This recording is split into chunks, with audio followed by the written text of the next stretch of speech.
Hello students, साधना channel में आपका स्वागत है। बच्चों, आज हम क्लास 8 की दिव्यमणि पुस्तक का पाठ 10 चिकित्सकः चरकः इसे स्पष्ट करेंगे। चिकित्सक कहते हैं इलाज करने वाला, जिसको हम डॉक्टर भी कहते हैं, वैद्य भी कहते हैं, अलग अलग नामों से जाने जाते हैं। कोई वैद्य जी कहता है, कोई डॉक्टर साहब कहता है, कोई चिकित्सक कहता है, तो वही है। और चरक यहाँ पर नाम है। तो चिकित्सकः चरकः यानी चिकित्सक चरक के विषय में इस पाठ के अंदर बताया गया है। मतलब चिकित्सक चरक का ये कहना था कि हमारा मन और शरीर एक दूसरे के ऊपर आश्रित है। अगर हम शारीरिक रूप से तो स्वस्थ हैं, लेकिन मानसिक रूप से हम अस्वस्थ हैं, तब भी हमारा जीवन बहुत मुश्किल हो जाता है। दोनों का स्वस्थ रहना आवश्यक है, और दोनों को स्वस्थ रखने के लिए हमें किन किन बातों पर ध्यान देने की आवश्यकता है, कैसे उसका उपचार किया जाना चाहिए, ये सारी बातें इस पाठ के अंदर चिकित्सक चरक के द्वारा बताई गई हैं। तो चलिए इस पाठ के अर्थ को समझते हैं। शरीरम आद्यम खलु धर्म साधनम इति शास्त्र वाक्यम सर्वथा उपपन्नम। शरीरम आद्यम खलु धर्म साधनम, कि शरीर धर्म का प्रथम साधन है। शास्त्रों में लिखा गया वाक्य सब प्रकार से उपपन्न माने उचित है, कि जो हमारा जो शरीर है वो धर्म का सबसे पहला साधन है। तो ऐसी बात हमारी शास्त्रों में लिखी गई है, और यह बात हर प्रकार से सही है और उचित है। तो शरीर धर्म का प्रथम, आद्यम कहते प्रथम, पहला, शरीर धर्म का पहला साधन है, ऐसा शास्त्र वाक्य सब प्रकार से उचित है। स्वस्थेन शरीरेण बिना जीवन यात्रा कथम सिद्ध्ये। स्वस्थ शरीर के बिना जीवन यात्रा कैसे पूरी हो सकती है। चिकित्सा शास्त्रे चरक संहिता इति आयुर्वेद्यः ग्रंथः न केवलं प्राचीनतमः परम श्रेष्ठतमः अपि। चिकित्सा शास्त्र में चरक संहिता आयुर्वेदिक ग्रंथ न केवल सबसे प्राचीन है, अपितु सर्वश्रेष्ठ भी है। मतलब ये जो आयुर्वेदिक ग्रंथ है, ये न केवल सबसे प्राचीन है, अपितु ये सबसे भी अधिक श्रेष्ठ है। कस्य रोगस्य किम लक्षणम किम पश्यम किम च निदानम इति सर्वम अत्र चिकित्सा आचार्येण चरकेण विस्तरेण वर्णितम। किस रोग का क्या लक्षण है, क्या दिखाई देता है, और क्या निदान, निदान का मतलब है उसका उपचार, यह सब यहाँ चिकित्सा आचार्य चरक के द्वारा विस्तार से बताया गया है। महर्षि चरकः कथयति, महर्षि चरक कहते हैं पंचभूतात्मकः ही देहः। देह कहते हैं शरीर को, कि हमारा शरीर पंच तत्वों से बना है। पंच तत्व आप जानते हो कौन कौन से होते हैं बच्चों? कहते हैं ना, क्षिति जल पावक गगन समीरा। इन 5 तत्वों से हमारा शरीर बना है। क्षिति कहते हैं पृथ्वी को, जल, अग्नि, वायु, आकाश, इन 5 तत्वों से हमारा शरीर बना है। तो पंचभूतात्मका ही देह, शरीर 5 तत्वों से बना है। पंच च देहस्य इंद्रियाणि, और 5 ही शरीर की इंद्रियां हैं। इंद्रियां कौन सी होती हैं, जिन्हें आप साइंस में पढ़ते भी होंगे, सेंस ऑर्गन्स जिनको हम कहते हैं, कि जिनसे हम कोई चीज अनुभव करते हैं। मान लीजिए नेत्रों से देखना, नाक से सूंघना, कानों से सुनना, त्वचा से स्पर्श करना, और जीभ से स्वाद लेना, ये 5 हमारी इंद्रियां कहलाती हैं। तो शरीर की 5 इंद्रियां हैं। इंद्रिय निग्रह च स्वस्थ आचरणम, इंद्रियों का संयम स्वस्थ आचरण है। मतलब इंद्रियों को संयम में रखना ही स्वस्थ आचरण है। अपि च वातः पित्तम कफः इति त्रयः दोषः शरीरस्य, और शरीर के 3 दोष हैं। कौन कौन से 3 दोष हैं? वात, पित्त और कफ। वात का मतलब यहाँ वायु, वैसे तो वात माने वायु होती है, वायु से यहाँ पर शरीर में हमारे तात्पर्य क्या है, जैसे कहते हैं ना गैस्ट्रिक प्रॉब्लम होना, गैस बनना, वायु। पित्तम, पित्तम होता है एसिडिटी, पित्त बहुत अधिक बनना, एसिडिटी बनना। और कफ, कफ तो आप जानते हो जब कोल्ड हो जाता है कफ होता है। तो ये आपका वात, पित्त और कफ, ये 3 शरीर के दोष हैं। एतेषां त्रयाणां दोषाणां तत्वानां प्रमाणे विषमे जाते शरीरे रोगः जायन्ते। इन तीनों दोषों या तत्वों के प्रमाणे विषमय, इनके जो असंतुलित हो जाने पर, विषम माने जो सामान्य ना हो, बैलेंस ना हो, डिसबैलेंस हो जाए, तो इन दोषों के विषम हो जाने पर शरीर में रोग उत्पन्न होते हैं। एवं शरीरस्य दोषाणाम असंतुलितः प्रमाणः एव रोगः। इस प्रकार शरीर के दोषों का असंतुलित प्रमाण ही रोग है। दोषाणाम समतोलनम च रोगस्य उपचारः, और दोषों का संतुलन मतलब बैलेंस होना रोग का उपचार है या इलाज है। तत् प्रमाणम संतुलितम भवेत् एतद अर्थम रुग्णाय औषधम दीयते।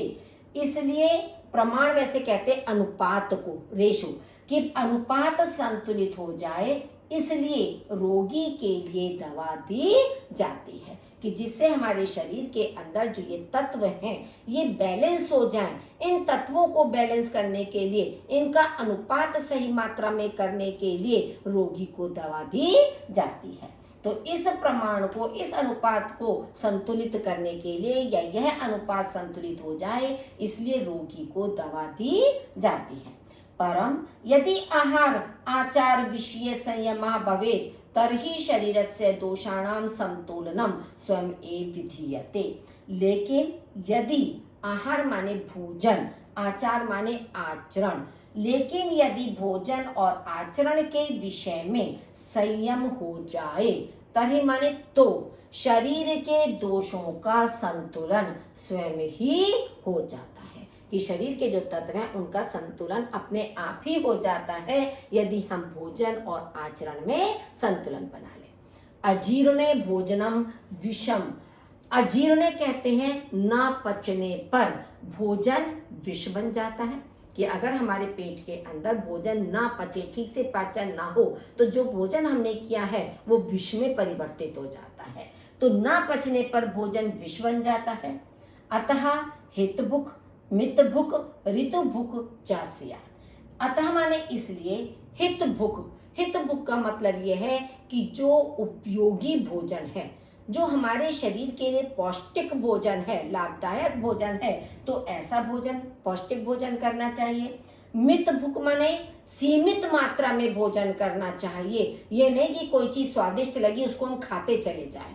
तो मित भुक का मतलब है सीमित मात्रा में खाना चाहिए। ऋतु भुक, ऋतु भुक का मतलब है मौसम के अनुसार खाना चाहिए। इन 3 बातों का ध्यान रखना चाहिए कि इसलिए पौष्टिक या हितकारी भोजन करना चाहिए, सीमित भोजन करना चाहिए और ऋतु या मौसम के अनुसार भोजन करना चाहिए।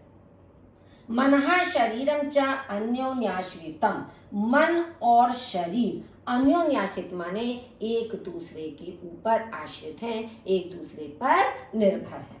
स्वास्थ्यस्य रक्षायै न केवलं शुद्धः आहारः, स्वच्छः वायु, निर्मलं जलं, यथोचितः व्यायामः, परम चित्तस्य शुद्धि अपि अपेक्षिता। स्वास्थ्य की रक्षा के लिए न केवल शुद्ध भोजन, स्वच्छ वायु, स्वच्छ जल और यथोचित व्यायाम आवश्यक है, अपितु मन की शुद्धि भी अपेक्षित है या आवश्यक है। मतलब ये तो हमारे स्वस्थ शरीर के लिए आवश्यक है, इसके साथ साथ मन की शुद्धि भी आवश्यक है। उन्नतः सदाचारः अनिवार्यः, उन्नत सदाचरण, अच्छा आचरण अनिवार्य है। संयमः च स्वस्थ आचरणम, और संयम ही स्वस्थ आचरण है। तो इस तरह से बच्चों इस पाठ से हमें एक शिक्षा भी मिलती है, एक प्रेरणा भी मिलती है कि हमें अपने शरीर और मन को स्वस्थ रखने के लिए किस प्रकार की जीवन शैली अपनानी चाहिए, किस तरह का भोजन करना चाहिए और किन किन बातों पर ध्यान रखने की आवश्यकता है। अब चलिए इसके अभ्यास कार्य को करते हैं कि निम्नलिखित प्रश्नों के उत्तर संस्कृत में लिखिए। जीवन यात्रा के बिना न सिद्ध्यति। जीवन यात्रा किसके बिना पूरी नहीं होती है? जीवन यात्रा स्वस्थेन शरीरेण बिना न सिद्ध्यति। जीवन यात्रा स्वस्थ शरीर के बिना पूरी नहीं होती है। कहा कथ्यति पंचभूतात्मकः ही देहः। कौन कहता है कि शरीर 5 तत्वों से बना है? महर्षि चरकः कथ्यति। महर्षि चरक कहते हैं पंचभूतात्मकः ही देहः कि शरीर 5 तत्वों से बना है। शरीरस्य कति दोषाः सन्ति। शरीर के कितने दोष हैं? शरीरस्य त्रयः दोषाः सन्ति। शरीर के 3 दोष हैं। कस्मै औषधम दीयते। किसके लिए औषधि दी जाती है? रुग्णाय औषधम दीयते। रोगी के लिए औषधि दी जाती है। दोषाणाम समतोलनम कस्य उपचारः। दोषों का संतुलन किसका उपचार है? दोषाणाम समतोलनम च रोगस्य उपचारः। दोषों का संतुलन रोग का उपचार है। चिकित्सा शास्त्रे कः ग्रंथः श्रेष्ठतमः। चिकित्सा शास्त्र में कौन सा ग्रंथ सर्वश्रेष्ठ है? चिकित्सा शास्त्रे चरक संहिता आयुर्वेदीय ग्रंथः श्रेष्ठतमः। चिकित्सा शास्त्र में चरक संहिता आयुर्वैदिक ग्रंथ सर्वश्रेष्ठ है। अजीर्णे किम विषम। न पचने पर क्या विष है? अजीर्णे भोजनम विषम। न पचने पर भोजन विष है। इंद्रियाणि कति सन्ति। इंद्रियां कितनी हैं? इंद्रियाणि 5 सन्ति। इंद्रियां 5 हैं। आद्यम धर्म साधनम किम। प्रथम धर्म साधन क्या है? शरीरम आद्यम धर्म साधनम। शरीर प्रथम धर्म का साधन है। केन शरीरस्य दोषाणाम समतोलनम भवति। किससे शरीर के दोषों का संतुलन होता है? यदि आहार आचार विषये संयमः भवेत् तर्हि शरीरस्य दोषाणाम समतोलनम भवति। यदि आहार और आचरण के विषय में संयम हो जाए तो शरीर के दोषों का संतुलन होता है। निम्नलिखित वाक्यों में उचित शब्दों द्वारा रिक्त स्थानों को पूरा कीजिए। स्वस्थेन शरीरेण बिना जीवन यात्रा कथम सिद्ध्येत। स्वस्थ शरीर के बिना जीवन यात्रा कैसे पूरी हो सकती है? पंच च देहस्य इंद्रियाणि। और शरीर की 5 इंद्रियां हैं। दोषाणाम समतोलनम च रोगस्य उपचारः। दोषों का संतुलन रोग का उपचार है। मनः शरीरम च अन्योन्याश्रितम। मन और शरीर अन्योन्याश्रित हैं या एक दूसरे के ऊपर निर्भर हैं। समानार्थक शब्दों का आपस में मेल कीजिए। संयम का इंद्रिय निग्रह। औषधम औषधि। स्वच्छः निर्मलः। शरीरम देहः। रोगः व्याधि। रोग को व्याधि भी कहा जाता है। तो ये आपके समानार्थक शब्द है या पर्यायवाची शब्द भी कह सकते हो। तालिका से उचित शब्द चुनकर प्रश्न निर्माण कीजिए। अब यहाँ पर तालिका में कोई शब्द तो दिए नहीं है बच्चों, प्रश्न में तो लिखा है कि तालिका से। अब तालिका तो कोई मंजूषा बना होता, कुछ लिखे होते, चलिए खैर अपने आप शब्दों को आपको बनाना है प्रश्नवाचक शब्दों में। रुग्णाय औषधम दीयते। किसके लिए? रोगी के लिए दवाई दी जाती है। तो हम प्रश्न क्या बना सकते हैं? किसके लिए दवाई दी जाती है? तो कस्मै औषधम दीयते। किसके लिए औषधि दी जाती है? अब यहाँ पर हम ये भी परिवर्तित कर सकते थे कि मान लीजिए रुग्णाय किम दीयते। रोगी के लिए क्या दी जाती है?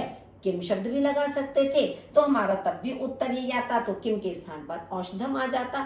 तो हम दोनों तरह से प्रश्न बना सकते थे। वैसे तो कायदे में ये होना चाहिए था कि जिस शब्द के स्थान पर प्रश्नवाचक शब्द का प्रयोग करना है वो अधिकांश आपका रेखांकित होता है। तो स्वस्थः भवितुम चित्तस्य शुद्धि अपि अपेक्षिता, स्वस्थ होने के लिए चित्त की शुद्धि भी अपेक्षित है। अब स्वस्थ होने के लिए किसकी शुद्धि आवश्यक है?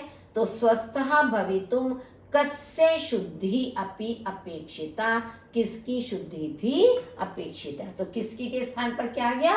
चित्तस्य। रोगम अपहर्तुम औषधम दीयते, रोग को दूर करने के लिए औषधि दी जाती है। देखिए फर्स्ट क्वेश्चन से मिलता जुलता आपका फिर वही आ गया। तो रोगम अपहर्तुम किम दीयते, जैसे मैंने आपसे कहा था यहाँ पर हम किम भी लगा सकते थे। तो रोग को दूर करने के लिए क्या दी जाती है? शरीरे दोषाणाम प्रमाणे विषमे जाते रोगः जायन्ते, शरीर में दोषों के प्रमाण विषम हो जाने पर, विषम का मतलब असमान हो जाने पर रोग उत्पन्न हो जाते हैं। तो शरीरे दोषाणाम प्रमाणे विषमे जाते कहा जायन्ते, कौन उत्पन्न हो जाते हैं? तो कहा का मतलब हो गया रोगः। स्वस्थ शरीरेण बिना जीवन यात्रा न सिद्ध्यति, स्वस्थ शरीर के बिना जीवन यात्रा पूरी नहीं होती है। तो किसके बिना जीवन यात्रा पूरी नहीं होती? स्वस्थ शरीरेण। तो केन शब्द आ गया, किसके बिना। निम्नलिखित शब्दों में संधि विच्छेद कीजिए। रोगोपचारः, तो रोग प्लस उपचारः, अ और उ मिलकर ओ बन गया, आपका हो गया रोगोपचारः। चिकित्साचार्येण, चिकित्सा प्लस आचार्येण, तो आ और आ मिलकर फिर वही दीर्घ आ होता है, तो दीर्घ स्वर संधि हो गई चिकित्सा आचार्य। स्वस्थाचरण, स्वस्थ आचरणम और थ का अ, आचरण का अ, दोनों मिलकर दीर्घ आ बने, तो ये भी आपकी दीर्घ स्वर संधि हो गई। जीवनोपयोगी, जीवन प्लस उपयोगी, अ और उ मिलने पर ओ बन गया, तब आपका हो गया जीवनोपयोगी। नेक्स्ट है निम्नलिखित वाक्यों का संस्कृत में अनुवाद कीजिए। बच्चों आप जो भी वीडियो देखते हैं तो प्लीज उसे लाइक जरूर किया करिए। लाइक करने में कोई देर नहीं लगती है, जितनी देर में आप वीडियो देखते हो उतनी देर में उसको लाइक भी कर सकते हो। चैनल को सब्सक्राइब करना और वीडियो को लाइक करना, ये हमेशा आप ध्यान में रखिए। और यदि आपके साथियों के पास मेरा चैनल लिंक नहीं है तो आप अपने उन साथियों को लिंक दे दीजिए ताकि वे भी इससे लाभान्वित हो सकें। और लेकिन लाइक करना वीडियो को कभी भी मत भूला करिए। निम्नलिखित वाक्यों का संस्कृत में अनुवाद कीजिए। चरक संहिता आधुनिक ग्रंथ है। चरक संहिता आधुनिकः ग्रंथः अस्ति। स्वस्थ शरीर के बिना जीवन यात्रा पूरी नहीं होती। स्वस्थ शरीरेण बिना जीवन यात्रा न सिद्ध्यति। शरीर के 3 दोष हैं। शरीरस्य त्रयः दोषाः सन्ति। संयम से शरीर का समतोलन होता है। संयमेन शरीरस्य समतोलनम भवति। रोगी को दवाई एक रह गया है। चिकित्सक रोगी को औषधि देता है।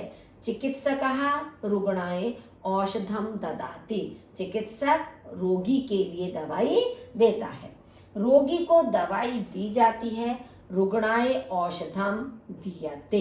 देखिए देता है और दी जाती है, दोनों में अंतर है। तभी आप देते हैं, देता है तो ददाती और दीयते आत्मनेय पद में आ जाता है, दी जाती है। मन और शरीर एक दूसरे पर निर्भर है। मनः शरीरम च अन्योन्याश्रिता। ये लगभग सारे सेंटेंस आपके वही हैं जो पीछे लेसन में दिए हुए हैं। शरीरे कति दोषाः सन्ति। शरीर में कितने दोष हैं? त्रयः, 3 दोष हैं। तो अगर आपको मालूम होंगे कौन कौन से दोष हैं कि वात है, पित्त है, आपका और कफ है, मालूम होगा तभी आप त्रयः पर निशान लगाओगे, वरना आपका पंच भी शब्द दिया हुआ है पाठ में तो आप पंच पर लगा दोगे। इंद्रियां 5 है, दोष 3 है। शरीरस्य कति इंद्रियाणि सन्ति। अब यहाँ आपका उत्तर आ जाएगा पंच। अगर ये दोनों चीजें आपको ठीक से ज्ञात नहीं है, पाठ में ध्यान नहीं दिया है, तो आप इस तरह के दोनों प्रश्न गलत कर सकते हो। तो इसलिए जब भी आप पाठ को पढ़ते हैं, सुनते हैं, तो ध्यान से एक एक शब्द को, एक एक लाइन को सुना करिए, ध्यान से उसको देखिए, पढ़िए, ताकि आपके पास किसी भी तरह का प्रश्न या अनुवाद करने के लिए आए, आप उसे सरलता से कर सकें। सुनने के लिए आपका बहुत बहुत धन्यवाद।